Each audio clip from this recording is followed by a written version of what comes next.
आप सब जानते हैं कि वेस्ट बंगाल प्रदेश कांग्रेस कमेटी और हमारे national high command Congress president Kharge ji, leader of opposition Rahul ji और general secretary organisation KC Venugopal ji के साथ में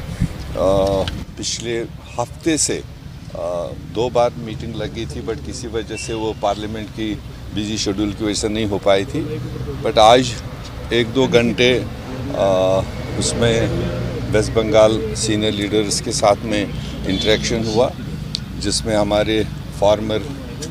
एलओपी और सीडब्ल्यूसी के member, farmer PCC president Adhir Ranjan Chaudhary जी, हमारे सिटिंग पीसीसी प्रेसिडेंट शुभंकर सरकार जी और हमारे सिटिंग मेंबर पार्लियामेंट ईसा खान चौधरी जी और बाकी सारे आप जानते हैं ये सारे लोग उसमें मौजूद थे। और विषय था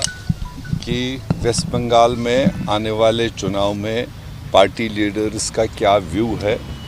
कैसे आगे जाना चाहिए, कैसे हम इस चुनाव को देख लें। तो सारे लीडरों ने अपनी राय दी और लीडरशिप को ये बताया, क्योंकि अभी तक काफ़ी सारे बातें आ रही थी मीडिया के ज़रिए और दूसरे तरीके से ज़रिए कि कई कह रहे थे कि टीएमसी के साथ जोट होगा या टीएमसी करेगा या नहीं करेगा, कांग्रेस करेगा नहीं करेगा, लेफ्ट के साथ में और भी स्मॉलर पार्टीज़ वहाँ जो डेवलप हो रही है। तो लीडरशिप ने कंप्लीट जो मौजूद थे लीडर उनकी बात सुनी और जूम पर भी कई लीडरों को लिया गया और अल्टीमेटली टोटल लीडरशिप का कलेक्टिव व्यू ये था कि इस बार बंगाल में वर्कर्स, जनरल आवाम भी और हमारा काडर भी चाहता है कि हम इस बार वेस्ट बंगाल में अकेले 294 सीटों पर चुनाव लड़ेंगे, क्योंकि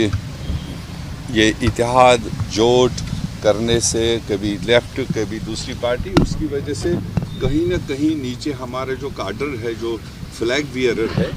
वो कहीं ना कहीं डाउन हुआ है। तो इस बार सारे लीडरों का ये मन था, लीडरशिप को बताया और लीडरशिप ने अपना एक फाइनल व्यू यही दिया। स्टेट लीडरशिप का जो सोच है, स्टेट लीडरशिप का जो अपना जो राय है, तो हम भी स्टेट लीडरशिप के इस व्यू को इनके ऊपर छोड़ देते हैं। जो स्टेट लीडर वहाँ मुनासिब समझेगा उस तरह से अपना आने वाले चुनाव की तैयारी कर सकता है।